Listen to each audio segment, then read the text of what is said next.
Should I start singing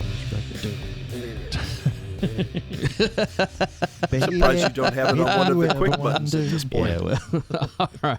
Welcome back to the Project GenX podcast. I am one of your hosts, Alan Smith, along with...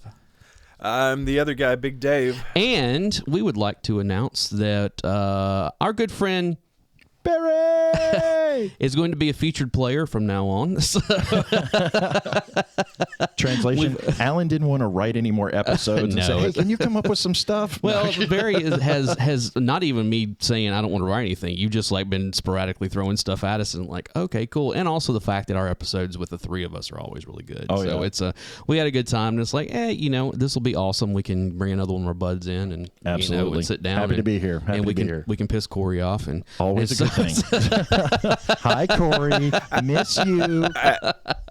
I guess that means I've got to add him as a moderator on the Discord server now. There you go. Yeah. So Barry's going to be. I don't know if you're going to be on every episode, but you're going to be on a lot of episodes going forward. I know because we all live like not close to each other.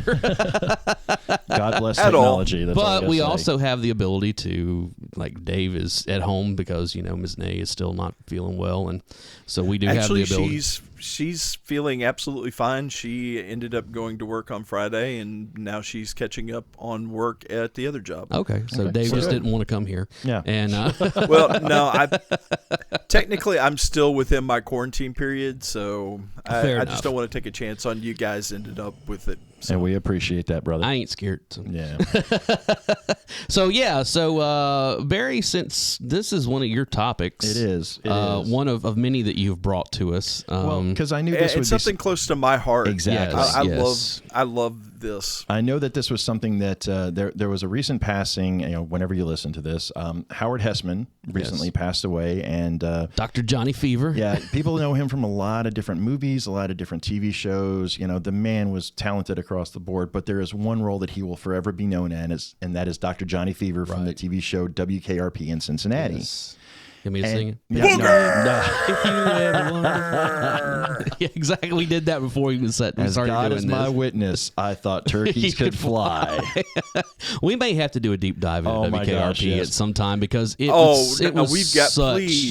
was such a seminal late 70s, early 80s. Well, and the funny thing television is show. There's a big misconception about that show too, because there was a movie called FM that was one of the first ones that I can recall that actually was about a radio station. And a lot of people think that the movie was the inspiration for the TV show, when in fact the TV show actually came out before the movie did. Okay, fair enough. But that got me thinking about, through history on television and movies and things like that, there's always been great stories that involved DJs. Right. That mysterious voice that you hear in the dark that's, kind of steering the story, or, playing the narrator, or just kind of framing things. So I wanted to do a whole episode on just, famous DJs from movies and TV, either ones that actually made an appearance on a show or something. Right. Or ones that were created in the show. Right. And, it's one of those things, some of them just had the voices that you'll never forget.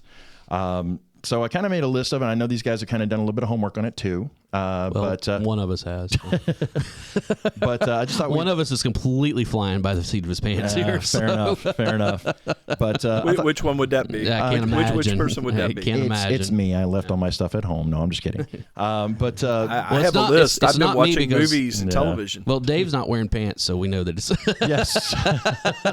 Hey, even going back to my college radio days, I very rarely wore pants. Well, there you go. In that case, we're glad you're on Zoom and not in the room. So we are going to have. We are going to have a reenactment of the rocker here in a minute. So yes, which is another topic we need to talk about. So definitely. Well, I'll go ahead and get. I would get to the college station, and I worked at 9 to midnight shift. I was the only one there, and it was usually hot in the studio. So I was. Let's just take those pants off right now. We won't talk about the things that happen in that DJ booth. Well, and I know that both Dave and Alan have had some experience in a radio booth. One of my exes was a radio DJ for lengthy period of time. So I kind of knew my way around there a little bit. And it was just, it's one of those magical places that you, absolutely, if you've never actually been in one, you always have this image in your mind of what goes on in those places, you know? Well, you know, okay, before we get into it, you know, that's a whole, like, going back to WKRP in Cincinnati.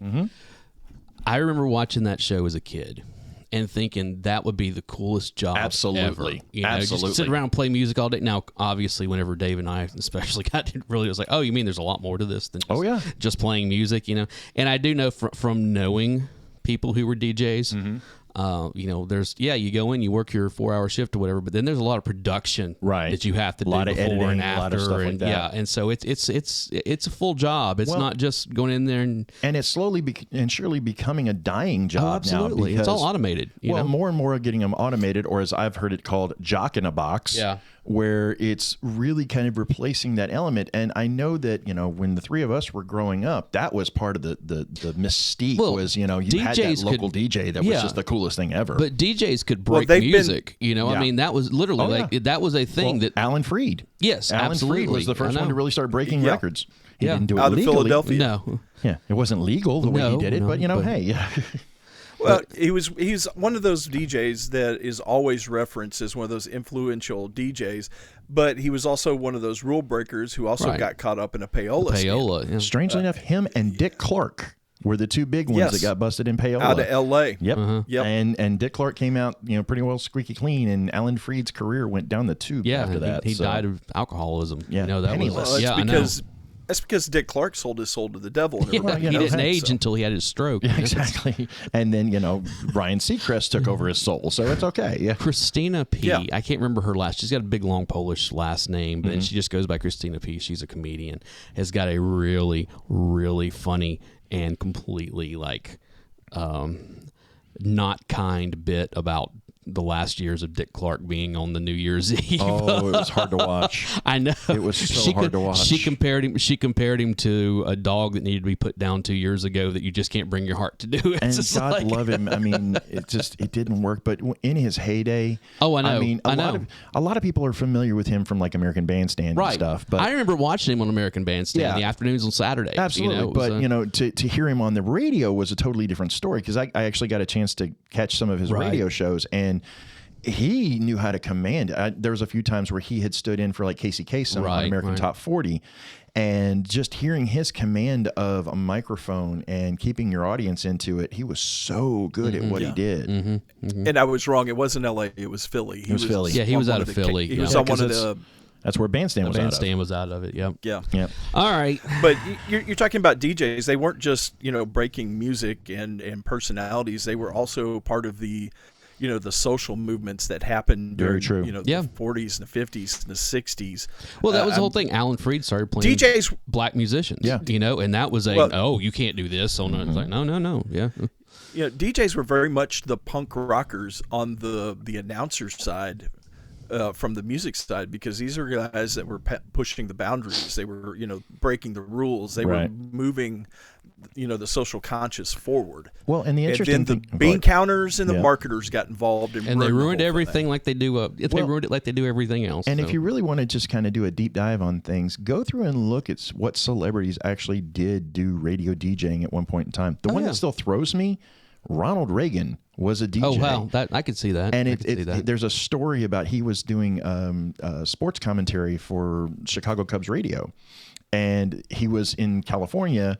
They were sending him the information from Chicago to try to broadcast the game. Oh, yeah. Well, the problem was the information was getting transferred, and it was getting delayed. Oh. So he had to sit there and stall on a game. So he was basically making up a game as he was going through. Nice. They finally had to call Chicago and get them on the phone to get the information on how the game finished.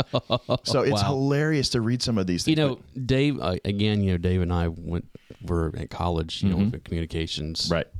Were you communications major or no, Dave? Yeah, my associate's degree was in communications. Because I know we were taking communication. Television, radio. We were doing communication classes. Yep. And Mr. E, shout out to Mr. E. We've talked about him quite a bit on here. He was the guy that ran WVCP up there for years and years. He retired year before last. And but he in our I can't remember which class it was. Now, it wasn't mass comm. It was... was it advertising? No. That was actually one of my favorite classes. No, it was the other one that you and I had class. together. I don't remember what it was. Production? No, the other one, the last time we were in school together. I know we were in school together many times over the years because I kept dropping out and coming back, and Dave was always there. and he's wrong for that, but he's not wrong. But I'm not wrong, exactly. But he had us watch.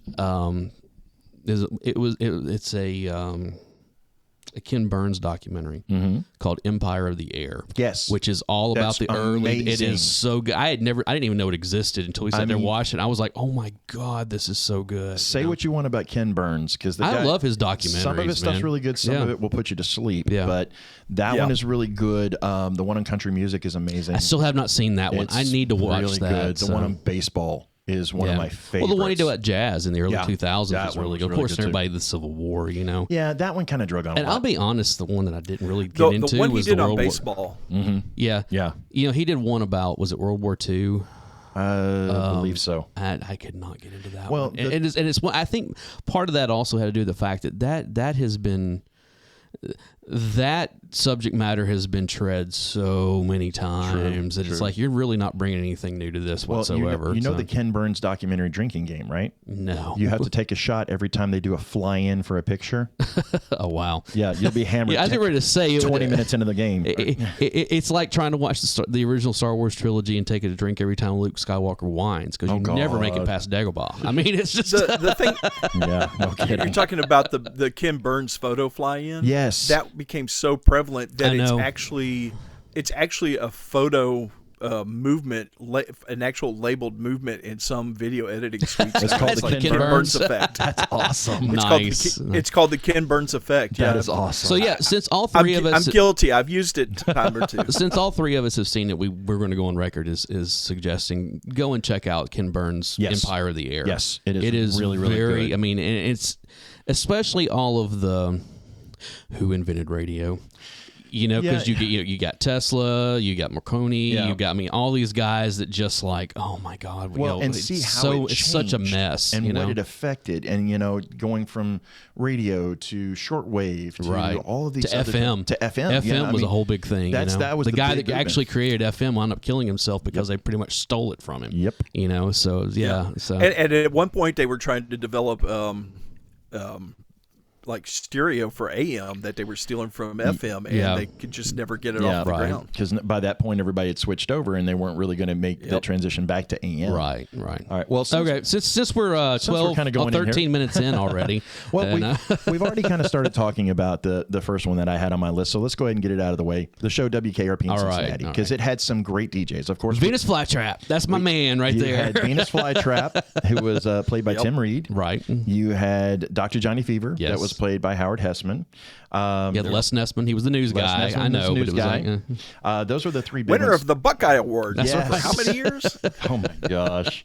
Those were the ones that really just kind of set it the off. humanity. That had so many great stories in it. And the interesting thing about this show... That episode is still... the turkey episode? I have seen that so many times, and it still makes me laugh uncontrollably every time. The deadpan. I posted every Thanksgiving. I know you do. Thanksgiving, I post a video from YouTube. And everybody talks about that one, but there's another episode that no one really talks about that was really the first one that I remember where it hit home to a series. About the Who concert? The Who concert in Cincinnati, where they had general admission seating and people got crushed. 4 people died in that, and they were sponsoring it. Yeah. Which there's not an actual WKRP, but it's no. one that's, but in their universe, they were sponsoring the concert. And just the aftermath of it. And that was real. That actually happened. Right. And it was the first time that I can remember, granted I was a kid, but it's the first time I can remember a show actually, a sitcom, addressing a real life scenario, because that was before the very special episode. Yes, it became real prominent. And it was one of the came out of first left one. field, and you're like, oh my god, this is legit. Right. All right, I'll tell you another. Hold on before another one of my favorite WKRP episodes is the one where they brought the state trooper in to do the alcohol thing, and Johnny Fever kept saying alcohol doesn't affect me. You know, it just getting faster. He kept getting faster with the and Venus is over there falling over drunk. Venus is like, Johnny comes in, he hits the button, and Venus is like, and they're off. The whole thing, he quote unquote thought that he was drunk because he came walking through the main hallway. Yep. And there was a fish painting the WKRP sign, which was actually the logo. It was actually the mascot from a rival, a rival station that snuck in. Oh my gosh! That one was still one of my favorites. All right, Dave. But the more alcohol he drank, the sharper he got. The faster he got. Yeah, I know. He got. And the guy kept saying, "It is impossible for this to be going on." All right, Senor. What's your first one there? Hi, Snoopy. The first, he's got his whole head in now. Yeah. Hey, you know better. Until we get video, you guys have no idea. But Dave is on Zoom, and his dog keeps poking his head in the room like, "Can I come in? Can I come in? Are you done yet? Are you done yet?" Unlike my dogs, who just like throw themselves right in the middle of everything to hear them on the air every once in a while. So. That's because I make mine behave a little bit. Yeah, First one I'm going to pull out is Pirate Radio. I'm a free range parent. Oh, yes. I have not seen this. I know what movie you're talking about, but I have not seen this. Okay, so do you have the cast, or you want me to read it? No, go right ahead. Okay, so you had the Count that was played by Philip Seymour Hoffman. Mm-hmm. You have, was it Gavin that was Reese and Fonz? Gorgeous Gavin, whatever his last name I can't remember his name. You had just Bob. That was Ralph Brown. Yep. Simon, which is Chris O'Dowd. And for those of you who don't know Chris O'Dowd, watch the TV show The IT Crowd. Yep. And Carl, his co-star from The IT Crowd was also on that. Oh, Richard Ananaye. She was, yes. Yeah. No. Jen, the female. Yeah, I can't remember what her name is. She actually plays the cook on the ship. Oh, that's right. I forgot about that. But basically, Dave, go ahead and tell the story of what this movie's about. So this is a story that's based in the 60s, back when Great Britain was still not playing rock and roll on the air. And, we're talking about Beatles, Jimi Hendrix, Grateful Dead. This is all stuff. And in order to combat that, you had all these pirate radio stations popping up, but they were basing themselves on ships just outside into international waters. Right. So they couldn't be mandated. Broadcasting it back into Great Britain. And this is a story about a particular ship and its gang of pirate broadcasters. Lunatics. And they're a gang of lunatics. And their lunatic leader, who is running the show, the Count. Broadcasting back. Yeah. No, that wasn't the Count. Oh, no. What's his name? I can't think of it now. It was Bill Nighy's character. Yes. And this is probably my favorite character that Bill Nighy does. Yeah.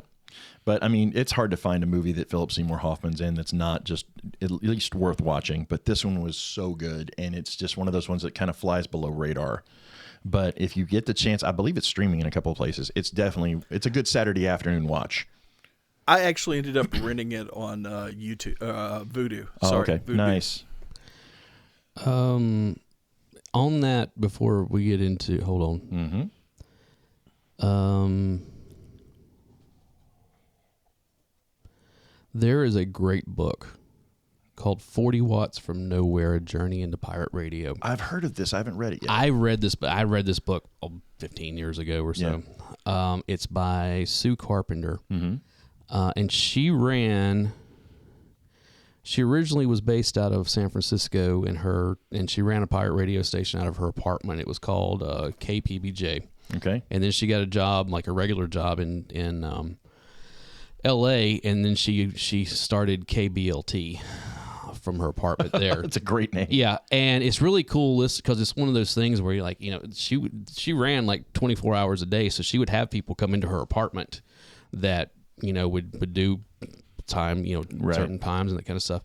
And she talks about like coming home one night and like the Chili Peppers are sitting in her living room doing an interview, nice. And all this stuff. It's like, it's a really cool, it's one of those books though that like, it ends abruptly, but it ends only because it's a real life story, right. And it's like, oh yeah, this is kind of the only way this story could go down, because basically Bill Clinton signed into laws against all that stuff, and they raided her. The 96, Haitian Act of 1996. Telecommunications Act of 1996 that absolutely ruined the landscape of radio and broadcasting and it was in was within a few months of that being signed that she came home and the feds were in her living room. You know, and that was That's a great segue to my next one.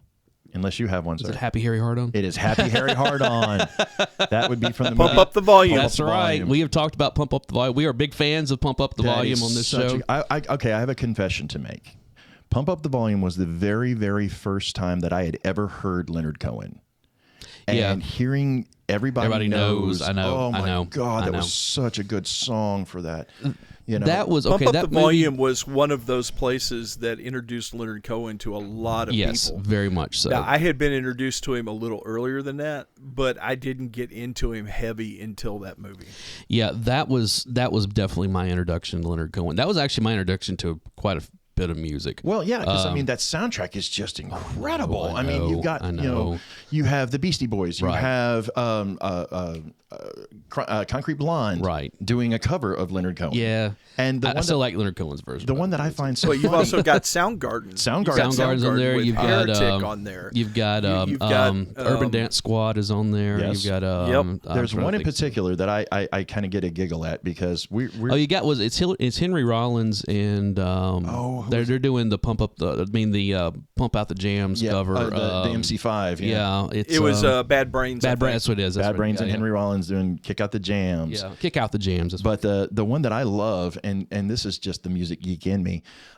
There's we live in Nashville or around the Nashville area for the most part, and that's a very big Christian contemporary scene with the music. Well, there's a group that was named Chagall Guevara that has a song on that soundtrack. Okay. And I was just, it blew my mind because the lead singer is a guy named Steve Taylor who's... Steve Taylor. I know Steve Taylor. Steve Taylor was the lead singer of Chagall Guevara. I didn't know that. So. And, going back and listening to it, I was like, Steve Taylor is such an oddball dude. One of my favorite stories on him was he did an interview one time aside Amy Grant. Mm-hmm. And I can only imagine how this is going to go. And, the interview's finished, and this was like late 80s or something like that. Probably. So Amy turns to Steve and says, Steve, I'd like to say I really like your music, but it kind of scares me. Mm-hmm. And Steve, without missing a beat, looks and goes, well, Amy, I'd like to say I kind of like your music, at least all the songs that don't have the word baby in it. Wow. That would have been early 90s. Yeah. But that's the whole thing. Okay, before we get into Steve Taylor, this is our little side note for this one. Steve Taylor, although he has the Christian moniker on all of his stuff, is not your typical Christian. Far from it. Especially Christian musician, because Steve Taylor is one of those dudes that will unironically go out, will find the most atheist band out there and be like, hey man, you mind if I go on tour with you? Yeah. And just and was ultra cool about it. And just that's fine. You can trash me all you want to from the stage. It's fine. The irony of all of it is just look at some of the song titles this man had. Jesus is for Losers. Always stands out for me. So. Great song too. What was it? I Blew Up the Clinic Real Good. Yeah. Meltdown at Madame Tussauds. Yeah, was another one. I know. And it's just it's one of those things you're like, this is a Christian artist? And my personal favorite, The Lament of Desmond R.G. Underwood Frederick IV. And the only reason why I remember anything about that song was the opening line I used as a signature on my emails for years. And it was, quote, the news of my impending death came at a really bad time for me. Okay, so back to the soundtrack of this movie in particular. So you've got, of course, we've already mentioned Leonard Cohen. Yes. You also had MJ-12. You had Richard Hell. Richard Hell. That's right. Yeah. That's right. Yeah. You had Bad Brains with Henry Rollins. Right. Yes. You had Chet Powers. You had the Pixies. You had the Descendants. You had Sonic Descendants Youth, was on there Beastie too. Boys. I remember the Peter Beasties. Murphy. Cowboy Junkies. Yes. Ivan Neville. Oh my gosh. Ivan Neville. Now, is this the actual official, or is this all the music that's actually? No, this is just the movie this is the movie that was in the movies. The music songs. Okay, because I know I know that the Urban Dance Squad song, "Living in the Fast Lane" is on there, but it's not on the soundtrack. No, but it's in the movie. There's a lot of them that were in the movie. I don't think Freedom of Speech from James Brown, There you Cold go. One, Yes. 87 and Laylaw. You had Soundgarden, you had Concrete Blonde, you had Was Not Was. Yes. Dad, I'm in jail. I like it here. And everybody knows Was Not Was from Walk the Dinosaur. Yes, you know? but they had I know, they're so their all over stuff the is place. good. You had Liquid Jesus. You know, it's. Oh, man. I mean, this is an all-star. Who was the band that had the song on that about Cookie Puss? You know, the Charvel or Carvel ice cream thing. Oh, you must have talked over me because it was Tale of the Twister from Chagall Guevara. Yeah, that was the Cookie Puss one. That's the that's Steve Taylor. Yeah, so all right, Dave. Nice. The name of the song was Tale of the Twister. Tale of the Twister. All right, yeah. Happy Harry Hardon. Absolutely a with must. His That's a must. All right, Dave. What's your next one? Diet Cherry Pepsi and talk to me. Talk to me. Okay. I've That seen is the this. fictionalized story of Petey Green from WOL. Oh in yeah, DC. yeah. That's the DJ that started out as an ex-con and basically bullied his way into being a DJ. Who was the actor? Dewey. I don't remember. I can see it. Hold on, I'm pulling it up here. But I remember that one because that was where you start to segue into a lot of the talk radio stuff. You know? Right. Well, he was playing music, but he was also doing the talk. He basically invented that genre. Don Cheadle. Don Cheadle. Yeah, Don Cheadle. He was the one who was on the air who announced Martin Luther King being shot. Right. And he's almost single-handedly credited with getting the riots in D.C. to stop. Yeah. He's the one that James Brown called while he was on the air. Is like, look, we're doing a free concert at Georgetown. Yes, I want you to come announce this. it. And and it's a great movie about a guy's. It's a fictionalized story about an actual real DJ that was part of the movement back then. It really does represent the power that a DJ had. You know, the way to command an audience, and that was a great one for it. You want to jump in on any of these, or you want me to just keep going? Because I'm looking at you. And I have. He didn't do his homework. I have a couple of them, but they're okay. And one of them is, and she's just credited as DJ from the Warriors. Oh, Lynn Thigpen. Lynn Thigpen, yes, that plays her. And it's one of those things that, like, I remember seeing that movie when I was young, and being very taken with her voice. Yes. And then years later watching a movie and being like, wait, I recognize that voice. Oh, I'll do you one better. She was the chief on Where in the World is Carmen Sandiego. Yes, she was. But it's one of those things where, like, then going back and watching it later. Yes. And being like, oh, I know the face, because you only ever see her lips. You only That's all see you her, ever, her against the microphone. Hand, right. Where she's moving the record needle. And it's one of those things where, it's really, she's kind of, in a way, telling the tale of what's going on, she's kind of working like a narrator. Exactly. In reality, of like where they are at this point, what's to this going point, on, to this point, exactly, where they're trying to get to, and telling the story on it. And it was so well done with her because, like you said, you don't see anything about her. Nope. All you see is the lips, which it kind of plays again to that DJ mystique. You don't see them, you only hear them. Right. So it allows her to be sexy, it allows her to be scary, it allows her to be informative, it allows her to play this role of just kind of this nonchalant and let's be honest, person. Lynn Thigpen's got a sexy voice. She does. I'm sorry. She does. Absolutely. Like I would kind of like Mike Rowe. I would listen to her read the phone book. Yes, sir. Yes, sir. Well, all right. So I'm going to segue into my next one then, because kind of along that same line, where you have a DJ that's essentially dictating what's going on. Mm-hmm. Super Soul from Vanishing Point. Ooh, wow. Okay. Yes. Now we're going to talk about nihilism. Okay, so there's something about it, because it's Cleavon Little. Yes. And the whole story of Vanishing Point, if you take all of the stuff out of it and just go into it saying, this is a damn good car movie. Yes. It's about a guy basically racing across the country. Right. For reasons. And we're not going to get into the reasons. Exactly. But he's racing across the country, and the only person that's kind of joining him, so to speak, on this is the DJ on the radio. Right. And he's kind of giving him heads up on where there's police, activity and stuff like that. And again, Cleavon Little. Oh yeah, great voice for radio, man. Yes, and just everybody knows him from Blazing Saddles, but and as well as so many other things. Yeah. But definitely that voice for radio, and just played the coolness factor of absolutely so much to the rafters. I mean, I have seen Vanishing Point exactly one time. You've met the quota. And you know what's funny is that I had to when I saw that movie, I had to bootleg it because it was not available. It's hard. It's like these the original days. It's Gone not in 60 seconds. It's not that. It's not that difficult to find now. I mean, but at the time, like in the late '90s, early 2000s, it was like you could not find that anywhere. And my little reference point for anyone that is of a younger age and they need to know what the hell we're talking about with Vanishing Point. If you watch the movie Death Proof, okay. They do a tribute to that. They do. The white car that they're driving through that is the Vanishing Point car. Yes. That's the car that was it in Kowalski? Was that the character's name? Hold on. He's driving off the top of my head. Yeah, he's driving that across country, and that's why they what's her name? I can't remember the actress's name. Chloe. You talking about Chloe Bell? Yes, she just completely geeks out Kowalski, about it. Yeah. Which that. All right. Before we move on, I want to get into that because Death Proof is actually on my list because what's her name? Sidney Poitier. Yes, it's Sidney Poitier's daughter. His name's Sidney Poitier. Plays a DJ. Oh, really? Yeah, you remember that? That was the whole thing.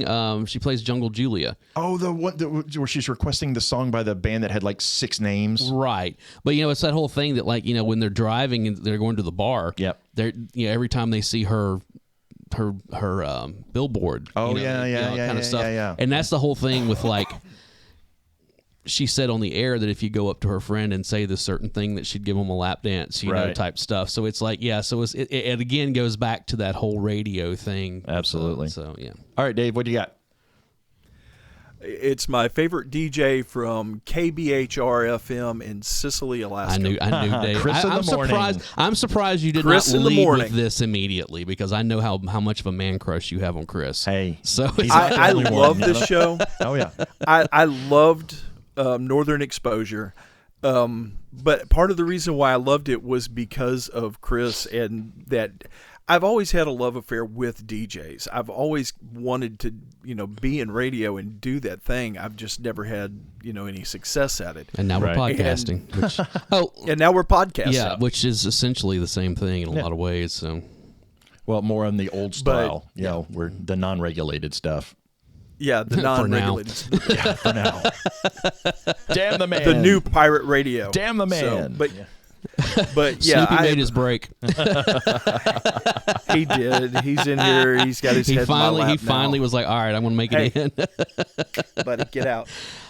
Before we move, because I know there's actually a lot to unpack with Northern Exposure and Chris. Such a good show. What I was going to say before, though, pump up the volume. Yes. I 100% credit Pump Up the Volume for what we're doing now. Oh, absolutely. A whole generation of oh, you mean there's this new technology that we can use to get our voices out there. Well, and that, if you remember at the end of it, that was the whole point. I know. Take back the airwaves. Yeah. I know. That was the whole. Well, you also saw a major spike in pirate radio happen after that movie happened. Yeah. And we can all thank Happy Harry Hardon. Adam Curry at this point. No, Adam Curry for prodding us with Podfather. Yeah.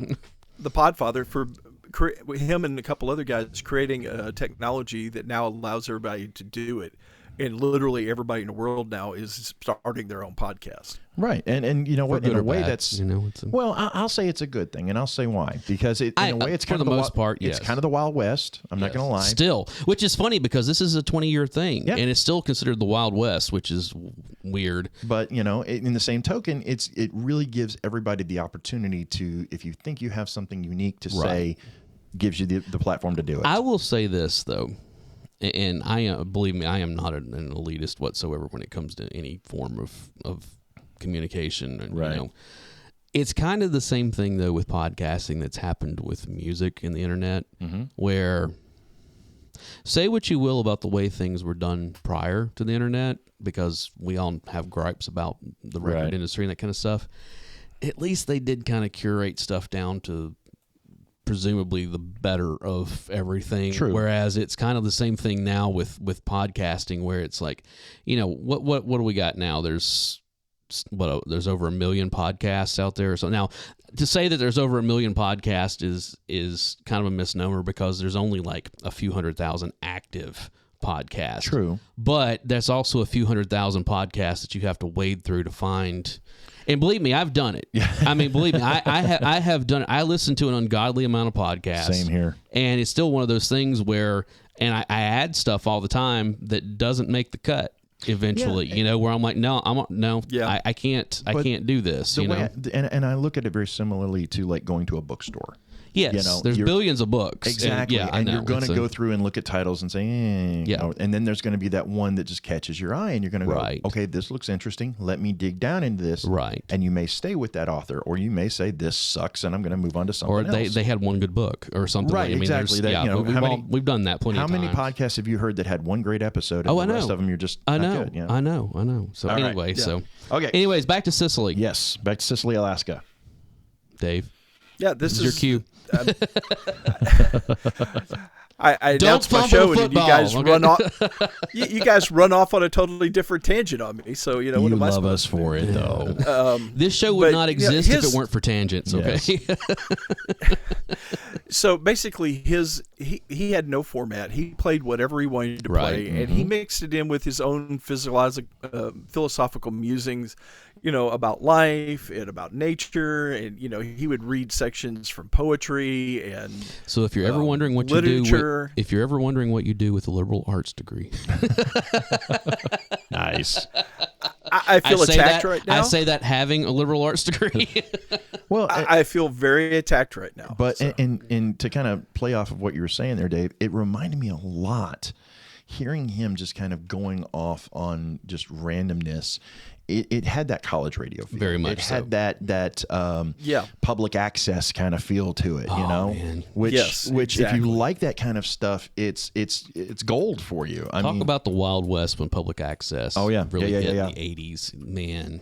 And I'm sorry, you have to love any TV show that ends a funeral by flinging a dead body into a lake using a trebuchet. Yes, there's something very cool about that. Yes. Yeah, yes. And when they got rid of the original Doctor and brought in the new Doctor, the whole show kind of went it went downhill at that point. I was not a fan. No. All right, you got another one, Alan? Hold on.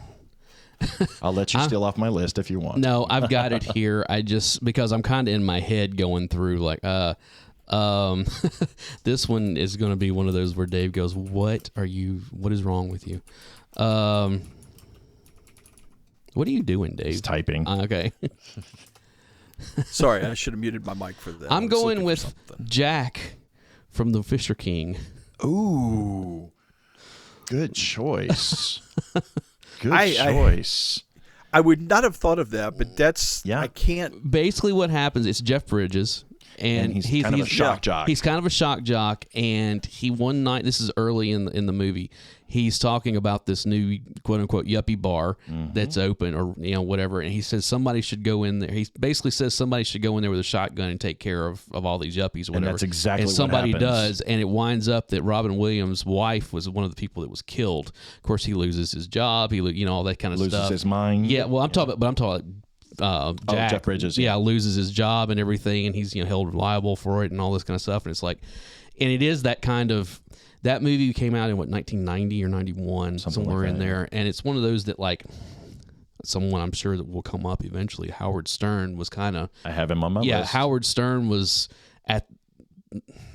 almost at the height of his power at the time. His peak would actually come a few years after that, but he was definitely one of those, even though we didn't get Howard Stern around here at the time, we all knew who he was. Right. Well, you had him. You had, who was the other big one that was up in New York that Howard Stern was fighting Oh, with? you're talking about Don Imus? Don Imus was another big one. I mean, I have feelings on Don Imus. Oh, I'm sure you do. But I always have. But you actually don't really get Howard Stern without Don Imus. I agree. Rivalry I agree. at WNBC.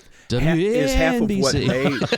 Yeah, I mean, let's go ahead and talk about it because I've got both. Let's just go ahead and discuss it because I've got both Imus and Stern on my list. Let's get them off the list here. And when Stern was at DC 101 and building his bones there, and then gets hired by WNBC. The height of his popularity was when he was always fighting with the station owners at WNBC and Don Imus. Yeah, because in the movie they called him Pig Vomit, but in real life he went with Pig Virus, I think is what he called the station manager. I don't know, something like that. Yeah, but it was I forget. But without that I don't know, that tension between the station owner that's where and a lot Imus, of us discovered Paul Giamatti. Yes. And I'm actually gonna brag on myself a little bit because one of the papers we had to write for Mr. E's classes, we had to talk about the future of radio, and Sirius and XM had just come out, not long before that class. Back when there were two companies. Yeah, and I had to do a paper over, I forget what it was over, but I did mine over Howard Stern and shock jocks and all that. And Mr. E asked me what he thought was going to happen with Stern. I said, well, he's probably going to go to one of the satellite stations. And when he goes to one of the satellite stations, that'll be the beginning of the end for Stern, because once Stern has nobody to fight against and he can just do whatever he wants to. Right. It's not going to be as interesting, because part of what made Stern interesting was him pushing the boundaries of what he could actually do. Well, it goes back to, again, going back to the movie Private Parts, but also from his book and all that, and stuff, where, there is that scene where they're like, the average person listens to him. Average Howard Stern fans listens to him so many minutes. Yeah, because the reason they want to see what he does say next. And the average person who hates Howard Stern listens to him even longer because they want to see what he's going to say next. Yeah. He hit on an element of, on one aspect, it was the one person you absolutely love to hate. Right. But in the other aspect, it was the ultimate anti-hero. In a lot of ways. He was Stone Cold Steve Austin before Stone Cold Steve Austin. In a lot of ways. The thing with it, yes, that's my wrestling reference. I know, there we go. Well, I'm sure there will be plenty more. I have never had a whole lot of love for Howard Stern in general. Hit or miss with me. It's one of those things that the couple of times that I did catch his show, like when I was out of town or something, like, oh, look, Howard Stern's on the radio. And it's like, this is kind of boring. Like the stuff that happens in between his shock moments, boring as all hell. Yeah. I mean, it was a lot of just like talking of, just random. Hey, what's going on? Hey, are they coming in? Are we sure didn't have lunch today? Yeah, I mean, just that kind of stuff. And then also the fact when he got his television show on E. And of course everybody used to watch it because this is in the days before the internet had free porn everywhere, and it was one of those things where it was it was kind of shocking, even though it came on at midnight on a Saturday. It was still one of those things where it's like, oh wow, they're bringing in centerfolds and porn stars and this and that, and all these crazy characters and stuff. But it was still one of those things where I'd sit there and watch it, and I was just like, Howard Stern is somebody that, like, if I knew him personally, we would not be friends at all. And I was never a fan of Howard Stern. I've never really liked his show or any of that stuff. Yeah. But he was an interesting case study on how does somebody like that become popular? How do they reach the pinnacle of what they're doing? Right. And then when they go for the next step, it ends up falling apart for him somewhat, because and now he's the constrictions on what America's he could Got do Talent was or what was like that. Yeah, but the constrictions on what he could do and his pushing against those constrictions is what made the show interesting. And also, without getting into any politics, some of his statements that he's made in recent months, where it's like, oh wow, you sold out completely to the mainstream, didn't you? But I'll give, so everybody can crap on Stern a lot, and I'm not his biggest fan by any stretch of the imagination. But I'll give he's an innovator. I mean, I'll no give doubt the man about credit about one thing if I give him credit for nothing else, and that is the fact that he is one of the few celebrities in general, but specifically, we'll call it trendsetters or whatever, that admits when he's wrong. That will sit I'll give him that too, and does mea culpas. And, I'll give him that. And I think that also is a little bit of his appeal over the years, because it was one of those things where it was like, unlike Don Imus, he was not the type of person that would like make a huge mistake on a very public and then setting, just pretend it never happened, and then double down on it. Yes. You know, and it's like, no, dude, just throw yourself at the mercy of the public opinion and say, look, I screwed up. I'm sorry. I'm going to do better next time. But no, I mean, and we could go through all kinds of DJs, you know, that have done that kind of stuff over the years. Screwed up, but that just would not admit it. So anyway, go ahead. So I'm going to go ahead and segue into the next one here, if that's okay. And it's one of my personal favorites, and I know it's going to put a smile on Adeline's face as soon as I say it. Ian the Shark. Ian the Shark. Wow. Airheads, baby. Yeah. That's, Airheads, baby. That is what's his name? That is Joe Montana. Joe Montana. Yes. Joe Montana. Fat Tony from The Simpsons. Yeah, that's true. Yeah, or from he's been in all kinds of stuff. And I love it. I've always loved Joe Montana. As an actor, I absolutely adore him. I think he could, he can play anything. Absolutely, he really can. He can play a heavy. He can play comedy. He can play heavy. But then he can be just like the most lovable goofball you've ever seen in your life. You know, and there's just something special about when you go, when they break into for those of you that haven't seen the movie, it's the movie Airheads, and it's all about a 3-piece band that's trying to get the Lone Rangers. They're trying to break. How can you be plural of alone? I know. But they're trying to break in the music business, so they figure if they can get their song heard on this popular radio station, they'll do it. So they break in, and it's just this irony of it's a comedy of errors. Oh, very much. You know, it's when you figure it's Steve Buscemi, Brendan Fraser, and Adam Sandler is the band. They break into and I'm just going to say this: Brendan Fraser does not get enough respect for the work that he's done in that industry. Agreed. That guy is an excellent actor. But at the same time, when you're doing Dudley Do Right and George of the Jungle, hey, I love George of the Jungle. Back off. But I'm just saying, he's done some family when you're doing stuff, that, but or what Monkey about Bone, Doom Patrol? or any number of stuff where it's like, but then you have works like Bedazzled. Which I know was he was great. You know, he was great. Did you ever see Gods Doom and Patrol. Monsters? Doom Patrol. Yeah.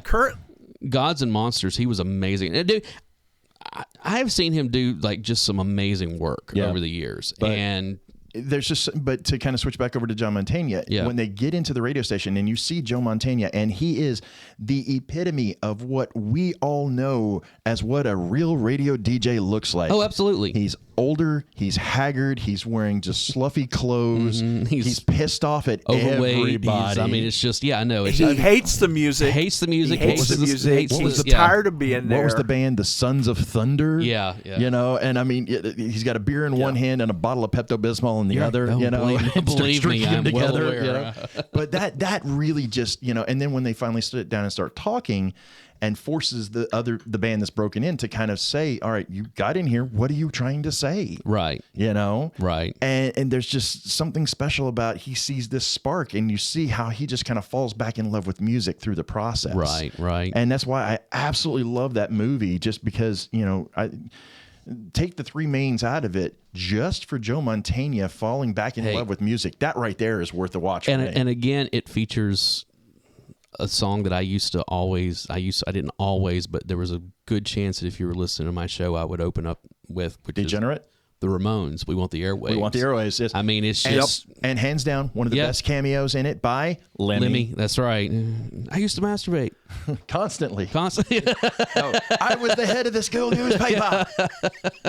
My God, if Lemmy wrote a newspaper... I used to play D&D. I played D&D too. Yeah, and it's just... But that movie is definitely worth a watch. Absolutely. All right, Dave, you're up. Let's see here. Gross Point Blank. Oh, Debbie Newberry. Yeah, Debbie Newberry. Yep. Minnie Driver. Yeah. Hey, Debbie Newberry. Okay, so for those of you that don't know, my fiance is from Michigan. So she has a special love for all things Michigan. Okay. This is one of her favorite movies, and it just so happens to be one of mine as well. Wolverine? Oh, yeah, big time. She really hated what happened this year. Yeah, let's not talk about it. Hey, I can't say anything. My team got beat too. The same team, so it was... but she... Go ahead. I love this movie. Yes. The radio station and the music is absolutely a solid character of this movie. Oh yeah. You don't get a lot of this movie without the soundtrack and that radio station. Well, and you've got such a randomness on the soundtrack too. It ties back to my love of Northern Exposure. Debbie Newberry and Chris from Northern Exposure are kind of the same type of DJ. Yeah, I could see that. in different ways, but they're kind of the same type of DJ, and I just love this movie because of it. Well, and the soundtrack on that was so good, and she played into it. You know, everything from the Violent Femmes to reggae to Pete Townsend. No you know, I mean, it's just Faith No More. Yeah, exactly. Guns N' Roses with their cover of the Specials. Live and Let Die. Specials are huge. On who did Mirror in the Bathroom? That's the Specials. Is it the Specials? No. Mirror in the Bathroom was. Double check that.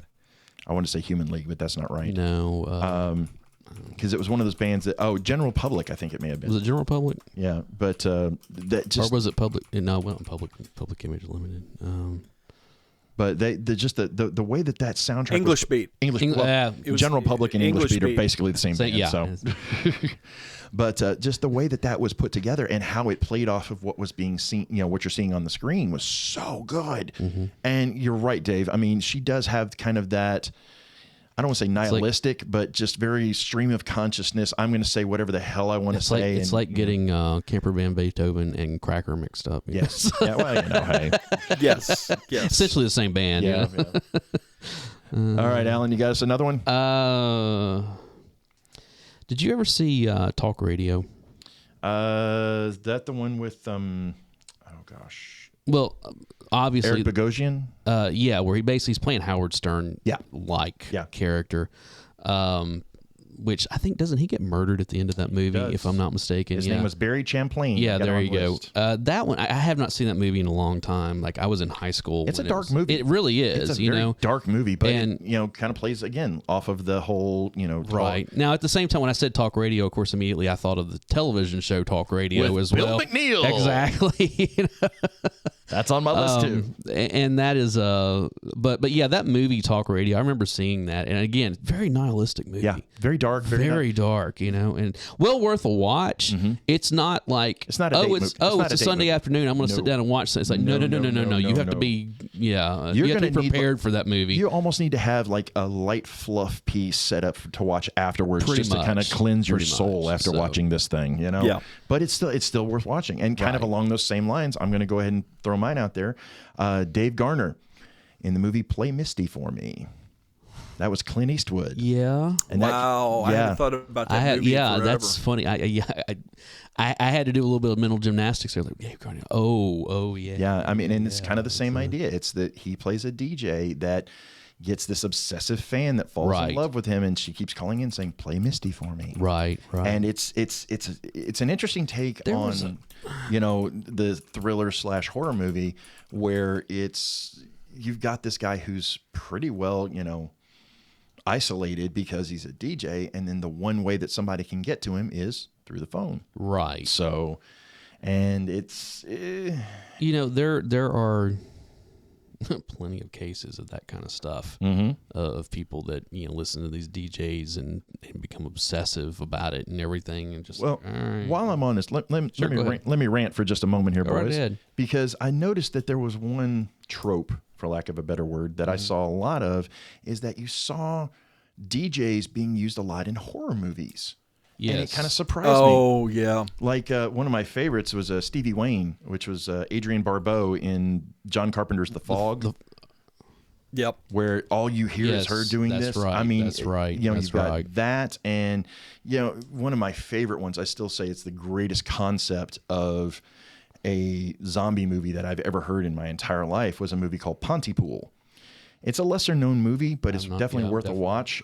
Basically, it takes place in this little radio station in Canada where they get snowed in, and all they're getting are these reports of zombie attack kind of things going on outside, and nobody can figure out how it's spreading. And then at the end of the movie, spoiler alert, you find out that the zombie virus is being spread through sound. It's like 5G. Yeah, exactly.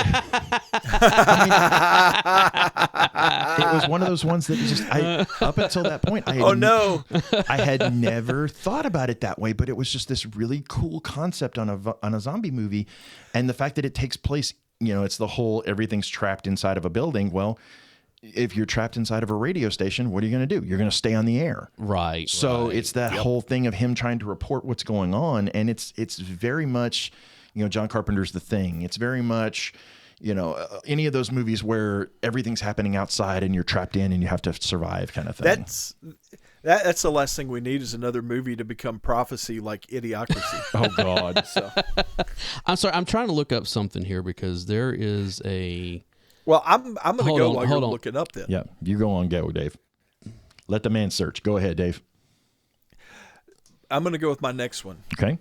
And it was a tribute to the Mexican border blasters. We're talking about Wolfman Jack down on XERB. I was thinking about him. I was going to finish with that because he is in American Graffiti. Exactly. That's the movie I'm talking about. That is American Graffiti. The greatest cameo by an actual DJ I have ever seen. And Wolfman Jack is one of those people that more people know who he is. Yeah. Than actually have ever actually heard him DJ. Oh yeah, well he's become such an icon, right? I remember when I was a kid, we went down to Orlando or Kissimmee St. Cloud, and Wolfman Jack used to have a restaurant that had the big speakers on top of it that would play his old. Nice. Oh, it was so strange to be 9:00 at night and hear Wolfman Jack coming at you. Well, I mean, his son is running. Basically his legacy company and a talent company, but because he was basically recording all of his shows and having them shipped to Mexico for broadcast. Yeah, because he couldn't play all them of here. His shows. Yeah, all of his shows are on tape, so they're in the process of digitizing all of his shows, and they're actually syndicating the shows out to some of these smaller AM radio stations. I actually across the country. That would be awesome. I actually have recordings of most of my shows at Vol State, and you can actually. You can actually listen to some of his shows on like YouTube. You can find them and listen to like complete shows. Well, and I'll say this. There are very, very few DJs in the history of recording that actually have a shout out to them in a popular song. The band Sugarloaf, or the Guess Who, did Clap for the Wolfman. The Guess Who did Clap for the Wolfman. And that's all about Wolfman. And you hear him or someone trying to mimic his voice through the song. But the thing that I loved about that movie more than anything else was you have this whole buildup of the mystique of who is this guy, the Wolfman, and it's going through all of this background stuff. And, they're trying to get to the radio station to get his voice out. And then finally the guy walks in, Richard Dreyfuss walks in, and you see this chubby guy with a mustache sitting there eating a popsicle.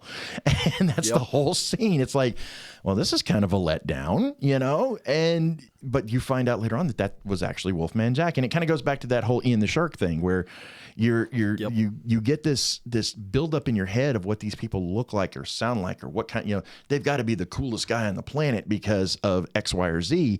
And then you get there and you find out that they're just another schlub like you are. And in a way, who loves music and loves what they did or did love what they did. Right. In a way, that's kind of a letdown, but in another way, it's kind of endearing because it's like, okay, well, if they can be this cool, maybe I can too, Okay, I finally found it. All right, what you got?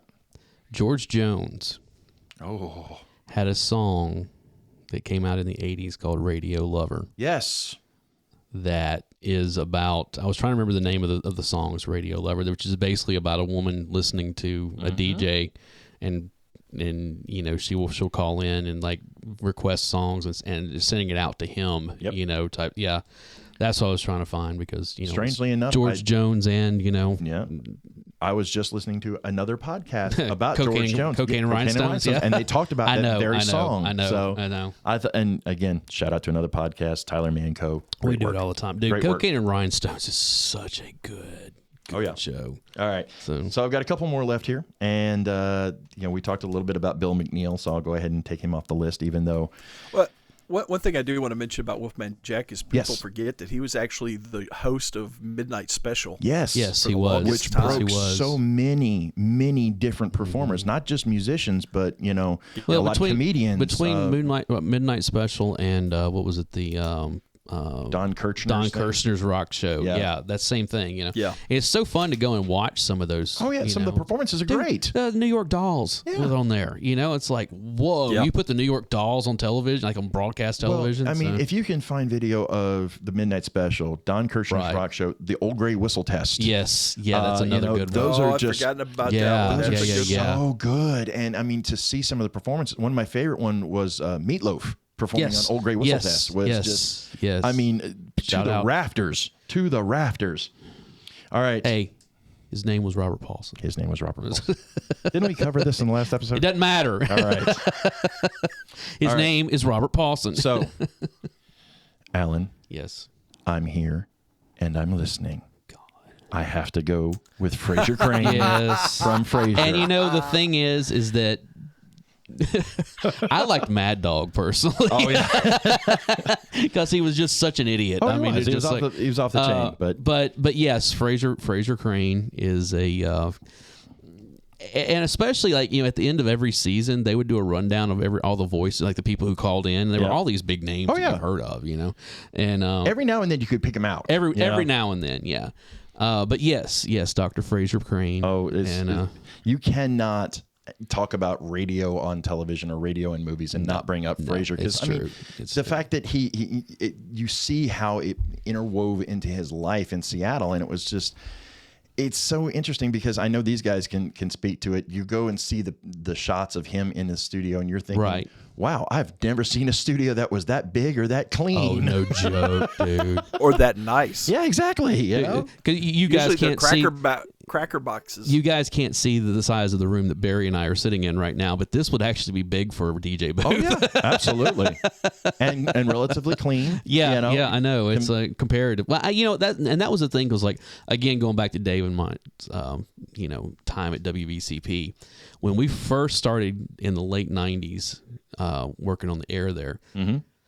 They had the DJ booth that was like so 70s chic. I mean, it was. I mean, it was real. I mean, it's obviously because I think when did that come on the air? That came on the air in late 70s, isn't that right, or something like that? I think that's in the 70s. I think the school opened up in the 70s. The school did open in because they just celebrated their 50th anniversary, but the radio station didn't come on the air until years later. Right. Right. And I think it was at the very end of the 70s or the very beginning of the 80s. So it looks like a booth that you would think about.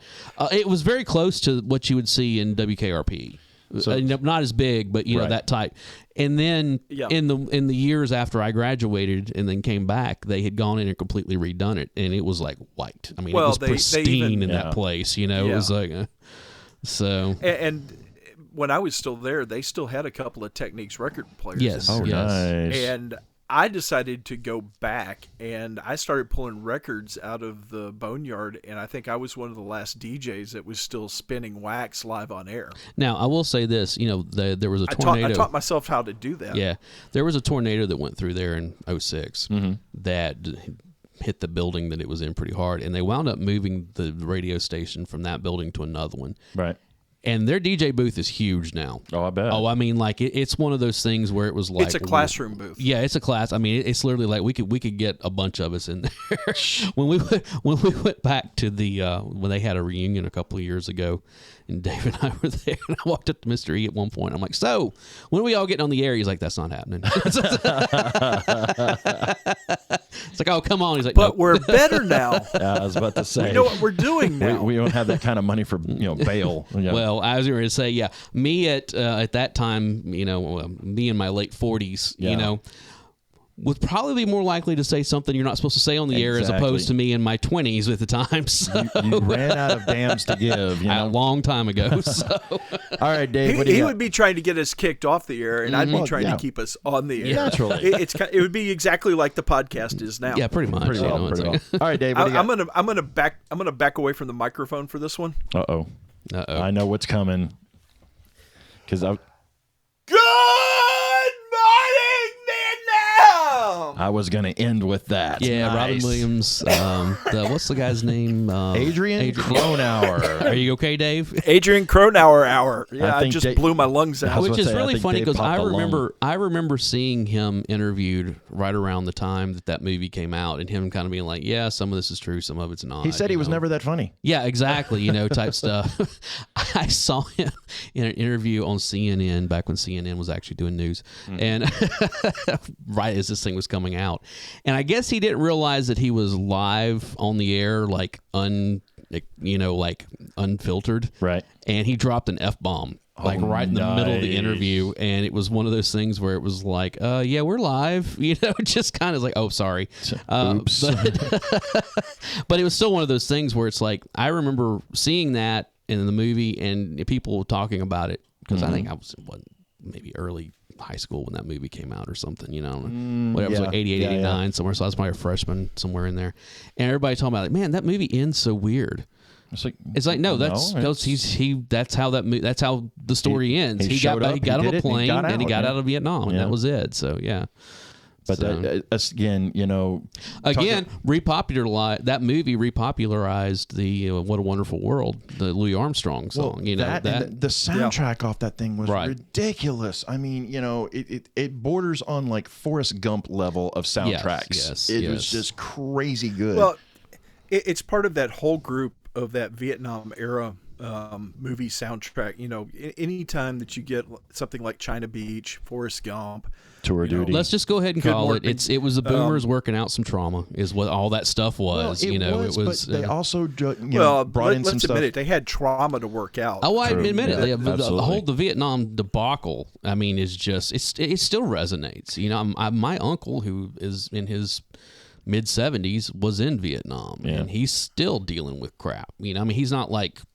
Right. But it's still one of those things where it's like you can see it under the skin, so. But the thing that I loved about it is, yes, you got a lot of cliches. You got, James Brown, I Feel Good. Okay, I understand that's going to be in there. You're going to have a song by the Supremes. You're going to have this kind of stuff. But then you get stuff like The Fortunate Son by CCR. Yeah, it's God, I hate that song. Yeah, I know. But then you have stuff like that should be the official song of Vietnam. I mean, that is that or All Along the Watchtower. Hendrix version of All Along the Watchtower. Yeah. But then you get stuff like the Dawn Busters, which I'd never even heard of them. Right. And then I was like, this is actually really good, Right. So it was a mix of bringing those things in, and even him making the jokes about the stuff that he was allowed to play when he's like, Percy Faith. Right. Thank you. Yeah. I was like, who in their right mind would want to listen to like Montavani and Percy Faith if you're in the middle of a war zone? I just, there were some very special moments about that. And yes, I do think, did Robin Williams take a little bit of liberty with things? Absolutely. Because Robin Williams is going to do that. Anytime you take Robin Williams and you just let him loose to improv, you're going to get something. It's going to be 140 hours of pure gold, because the man was a brilliant absolutely guy. R.I.P. All right, I'm going to throw a fun one out here. Okay. This is one of my favorites because you never hear his name, but it was the DJ from K. Billy's Super Sounds of the 70s. Reservoir Dogs. Stuck in the middle with you. But most importantly, it was Stephen Wright doing it. Yes. The man that has the most monotone voice. You cannot miss that voice. And in a way, when you first recognize it, you're like, okay, it's Stephen Wright. We know what to expect. But it also kind of played on that idea of, oh my God, I have to play these songs again, and I've got to make them sound so good again, and I've got to sell these songs again. And it kind of played to that. And I never, I went back and watched the movie again, and I was like, yeah, you can almost play in the idea of Stephen Wright just like wanting to put a gun to his head because he is just depressed having to play this stuff over and over and over again. Yeah, it was a good soundtrack, though. Oh, it's an amazing soundtrack. And let's be honest, none of us ever can hear Stuck in the Middle with You without thinking of that scene. Or Little Green Bag. Yeah. That walking, the guys walking side by side, because that never happens in real life. So, but a great soundtrack. Fire Scarecrow. Yeah, exactly. It's a great soundtrack. And the fact that the soundtrack actually has the cuts from Stephen Wright on the actual album, introducing the songs, just makes it even more special. Right. It's hilarious. So, all right, Dave, what do you got? Are we out? Dave's gone. What happened to Dave? Uh-oh. Oh, sorry. There you go. There you're back. He sat on his mute button. You gotta love the internet. Yep. So I only have getting one ready to left. start talking shit about you. So why would you wait for me to be gone? You do that to my face while I'm right in the room. That's respect. So I've only got one left. Okay, I got. Go ahead. I've only got one left. Okay.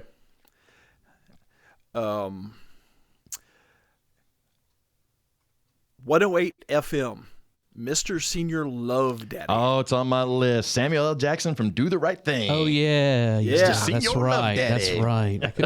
That's right. That was again. Yep. Mm-hmm. I would love for Sam Jackson to have his own like XM station or something. Yeah. Oh God, yes.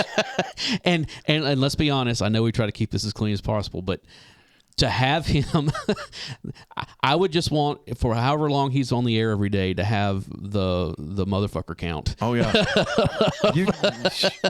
it's kind of like that episode of South Park where they were counting. Yeah, exactly. Yeah, I know. It's the shit counter. Yeah, but he's basically trying to channel Petey Green. Yes.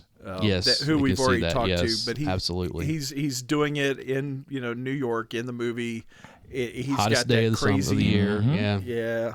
And it was, and again, he plays it up. He plays the character to the rafters. And I think one thing you'll see in a lot of these is the DJs that are represented on TV and radio, they do one of two things. They either play it completely to the rafters. Yes. Or they play as just apathetic. I don't give a damn. I just want to get out of this as quickly as I can and get paid and go home, Just from the real DJs that I've known, you kind of get one of those two things. Yeah, it's usually it's somebody trying to prove a point or somebody trying to get a paycheck. Yeah, exactly.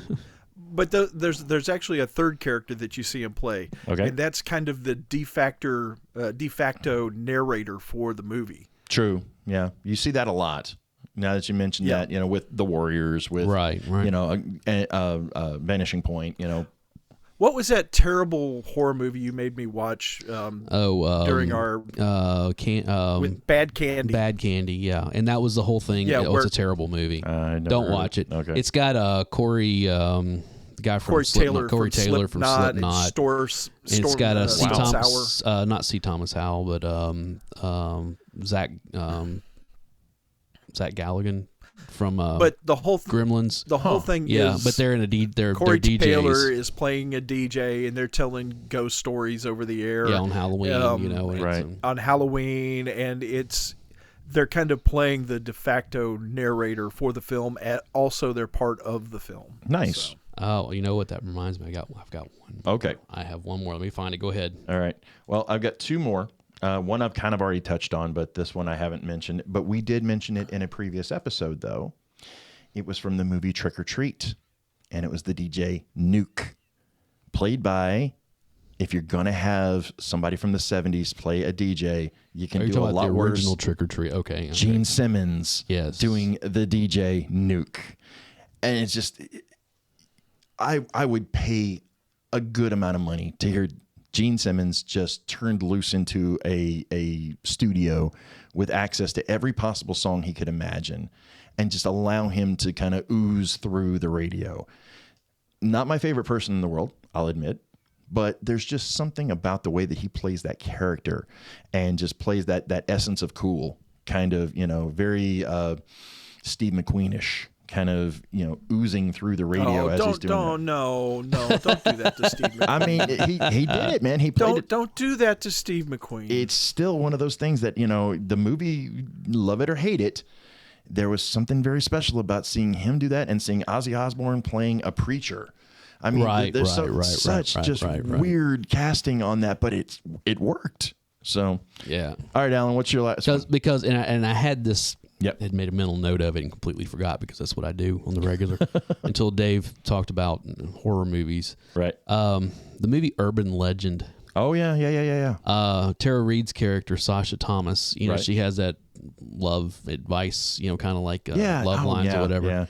Yeah. And, she winds up, she's on the air when she's murdered, you know, and it's kind of one of those things where everybody's listening to it at the party and they're like, oh yeah, blah, blah. But yeah, I mean, that's again, college radio. Yeah. You're going back to all that. It's not a very big radio role, per se, but there is the whole aspect of it plays into the finale. Right. So, well, and I just happened to think of another one when you mentioned that as far as dying on the radio.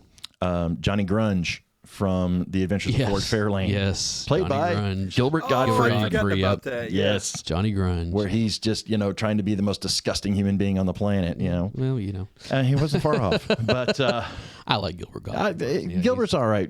What's really funny is to go back and watch like the season that he was on SNL and he's not doing the voice. Yeah. And it's like, whoa, this is weird. Oh, it's hearing him try to speak with a British accent is the funniest thing you will ever hear because it's not his natural voice. Right.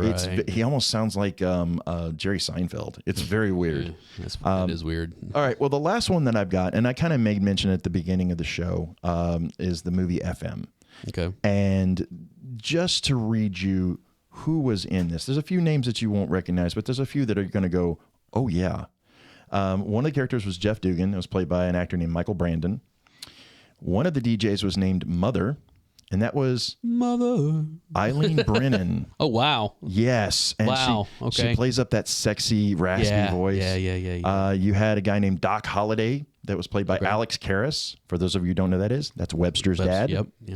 Football player. The Prince of Darkness was Cleavon Little. Okay. Again. And Eric Swan was Martin Mull, who was actually enough the sex symbol in this movie. Wow. This is very Bull 70s. from Night Court. Yeah. No. Oh, Martin Mull. Martin Mull, not Richard Mull. Not Richard Mull. Yeah, sorry, Martin Mull. Martin Mull. Sorry. That would have been a whole different movie. movie. All I have is a picture in my head of Bull from Night Court trying to be sexy. Yeah. Oh, that was awesome. Martin Mull. Okay. Yes. But to go back, Martin Mull has had such an interesting. Oh yeah, I mean, from playing the sleazeball in Mr. Mom to being Colonel Mustard in. No, he's Mr. Green. Or No, he was Colonel Mustard. Colonel Mustard in Clue to being what was his name on Roseanne? Oh, he was the boss. It was her boss that and he came on later to work at to run the lunch box. Well, I mean, he's one of those great character actors that you can put in anywhere. Absolutely. In this one, because the whole setting on this was about a radio station that was struggling and they're trying to get promoted and get this stuff, you hear people actually having like freakouts on the air and stuff, and one of his breakdowns on the air is one of the best scenes in that movie. But the other thing that I think was interesting about this is the first one where I really saw them pulling actual musicians into this. Linda Ronstadt is in this movie. Jimmy Buffett is in this movie. I mean, they have actual popular musicians at the time filming this movie with them. And you can really see where this is kind of setting the template, for lack of a better word, on what a radio station is supposed to, the struggling radio station. Right. After it kind of became a bit of a cliche after this movie, but this kind of set the mold for it. And on top of the fact it's a great movie, it's got a great soundtrack. If you're a Steely Dan fan, the song FM is, used in this soundtrack. If I never hear Steely Dan again in my life. Hey, don't you badmouth Steely Dan. Yeah. Don't you badmouth Steely Dan. You should have had that on your secret shame list last time. Absolutely not. I have no shame about listening to Steely Dan. But, and again, if any of these movies or TV shows that we've talked about sound interesting to you, all of us really encourage you to go check them out. They're definitely worth a watch. Some more so than others. Yes, absolutely. But, and if you have I would not recommend anyone watch talk radio. In the wrong mindset. And the other one that happened to mind while we were talking about that is Straight Talk, which is the one with Dolly Parton. Yeah. And that's right. Where she's the advice counselor. Yeah, it's cute. It's fluffy. And we could always we didn't talk about it. It's going real life stuff. Was Love Lines. Oh yeah, well, Dr. Drew and Adam Carolla, and that was the whole thing. That when it came to MTV, it was like no, they were actually like radio DJs. And I used to, what was it? Thunder 96 or Thunder 94 used to carry them. Yep. Or was it Thunder 94 or was it I think it was Lightning 100. No. It was actually when it was still Y107. They would carry it at night from like 9 to 10 or something like that. For those of you out of the Nashville market, you'll have no idea what we're talking about. I know. Yeah. Well, I mean, we've talked about all these fictional DJs. I mean, and some real ones with Dick Clark and Casey some of the others. Casey Kasem, Casey Kasem, even on Saved by the Bell. Do what? Was a real DJ. Who? Wolfman with Jack was a real DJ. But Carson Daly started off as a DJ at K-Rock in L.A. But we've got to talk about Rufus Thomas out of Memphis. With WDIA. Yep. Oh my God. With the Hoot and Holler show. Yes. This was a major influencer in radio. Right. Well, I mean, this is one of the guys that was playing all that stuff that everybody was listening to. Belle Biv DeVoe's song Poison was inspired by the Rufus Thomas song Poison. So, I mean, you don't get much more in that. And Rufus Thomas, was a mad man. And around here, Keith Bilbrey. Yeah. That was Keith Bilbrey was on the air forever on 650 WLAC, and he was also the voice of the Grand Ole Opry for decades. Yes. Yeah. And that is, for the people who listened to that. Mm-hmm. That is, he's a big. I've met him before. He's a nice, super nice guy. Oh yeah, you cannot miss that voice either. No, and he always is like, "Hi, I'm Keith Bilbrey." It's like, yeah, I know who you are. As soon as you opened your mouth, I knew who you were. It's like, well, and one thing I would really encourage all of your listeners to do is that if you do have a radio DJ that's still on the air right now, write to them, encourage them, give them absolutely, give them a little bit of reinforcement, because it is a dying industry. Yes. Because the thing is especially with what used to be Clear Channel, which is now iHeartRadio, buying up everything. They basically, another local DJ that Dave and I have listened to a long time, and also played in a band that Dave and I was with Joe Elvis. Oh, he's been around forever. But that's the thing is that back 15-ish years ago, he started recording. And I was at the time, I was working where I was traveling quite a bit for my work. Yep. And I would leave markets, going to East and West Tennessee and in Southern Kentucky places, and would hear him on other radio stations because it was all recorded. Yeah. Our friend, well, it's what they call voice tracking, right? Yeah, they already know what they're. Our friend, all the playlist is in automation, so they know where they need to drop in his voice at. They know what he wanted to say. Right. Our friend, and he could be the DJ for multiple markets all at the same time. Our friend Miriam, who used to be on the air here years ago, she lives in Bulgaria or Georgia. She's somewhere overseas now. Yep. She still does a radio show.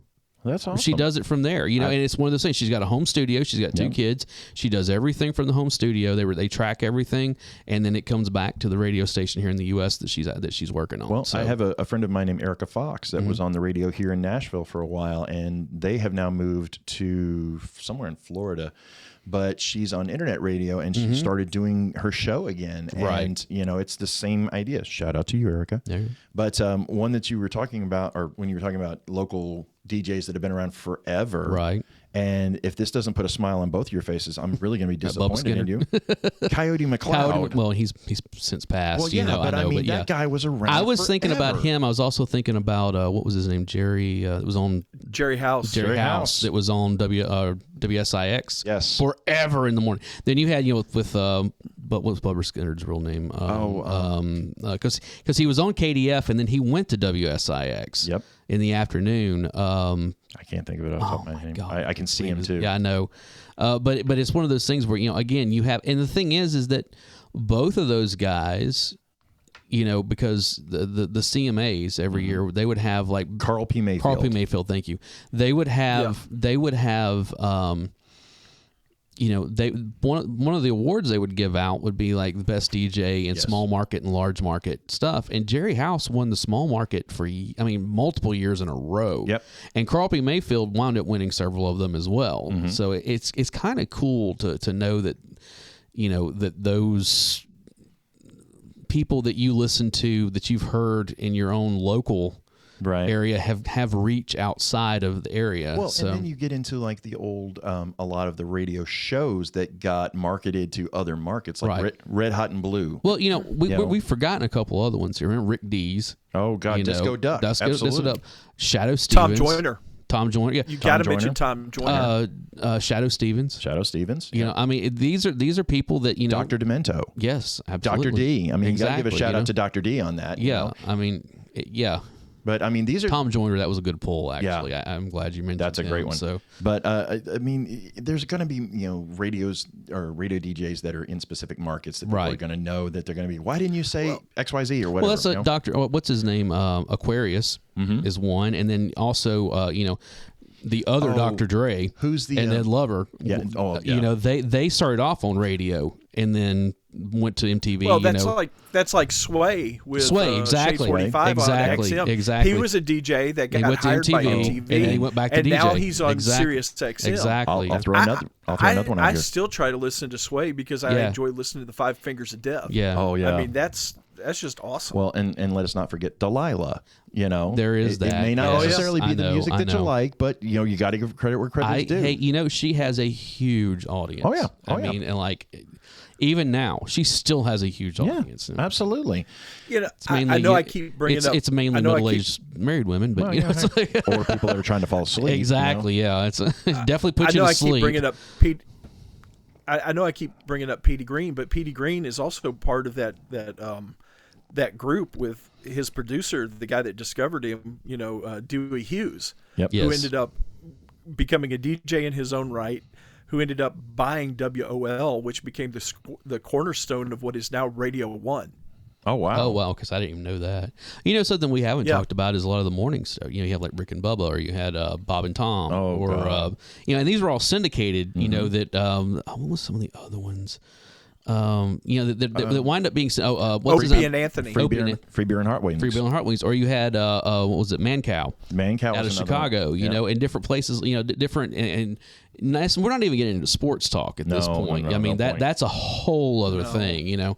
But I mean, these were they were so popular that they wound up being syndicated, and we heard them forever around here, as well as in other markets. So absolutely. Well, Rick and Bubba's still syndicated. Yes, it's just I not know. carried in this market. Well, I know Bob and Tom, like, didn't one of them retire, and then I don't know. Yeah, I mean, that's the whole thing. I don't know what happened. I have not listened to them in years. I know Bob and Tom was another one. Yeah, that's what. But I know that Chick retired, and then one, I think it was Tom, retired also. I'm not sure. And so it's kind of one of those like, okay, then what's the point if you know? Well, and who are the two guys that are out of North Carolina? Oh gosh, Rick, not Rick and Bubba, but Rick and Bubba's out of Alabama. Yeah, I can't remember the two that were because they were big in the Nashville market. Free Beer and Hot Wings. No, or, I can't think of them off the top of my head. I know it's. I haven't listened. I'll be honest. I haven't listened to the radio. Oh, John Boy and Billy. That's who I was trying to think of. John Boy and Billy. They're out of Carolina. Yes, yes. Now that you say that, I remember them. If you had never mentioned their name, I would have been okay with that. Just ruined all that therapy. Yeah, sorry, you know. Dave. And you mentioned all these great DJs, and then you dropped the bar so low. Well, with John Boy and Billy. Yeah, I know that Anthony and Opie. Yeah, you know, Opie and Anthony. Or Anthony, Opie, whatever it was, were for a while. Were for a while big until there was a controversy, and then they split, and you know, it just well after a while when Tom Joyner kind of slipped out of favor and left the market, you had DL Hughley come in and was doing oh really? I didn't realize DL was DL. I would listen to that. I love DL Hughley. Well, it was okay, and that's also it was okay. One of the you know, that was, you remember when Howard Stern left WNBC that you know, you remember who took his place? I don't remember. David Lee Roth. Was it really? Didn't last long. I can't imagine why. They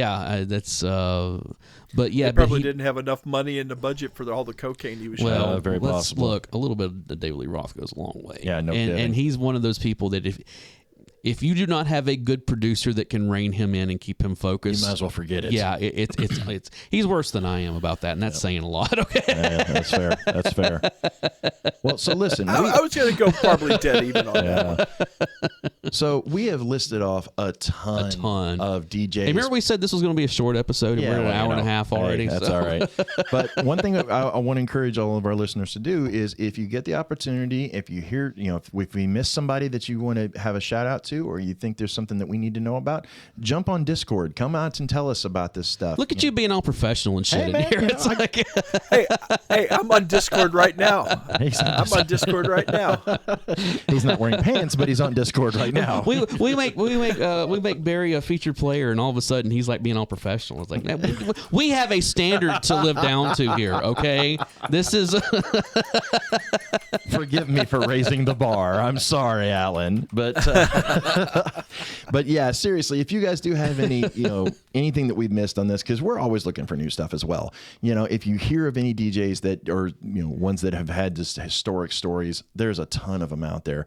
First thing I would do is encourage you, hey, reach out to those DJs and just say, hey, you know, give them some support, because like Alan said, it's a dying art form. So. And it is an art form. It's not just a job. It's something you got to know how to do. Quick note here before we get out of here. Yes, sir. I mentioned, you know Miriam, right? Miriam, that she used to be on KDF, and she was on Thunder 94 when it went off the air. She was at Vol State. You talking to me? Yeah.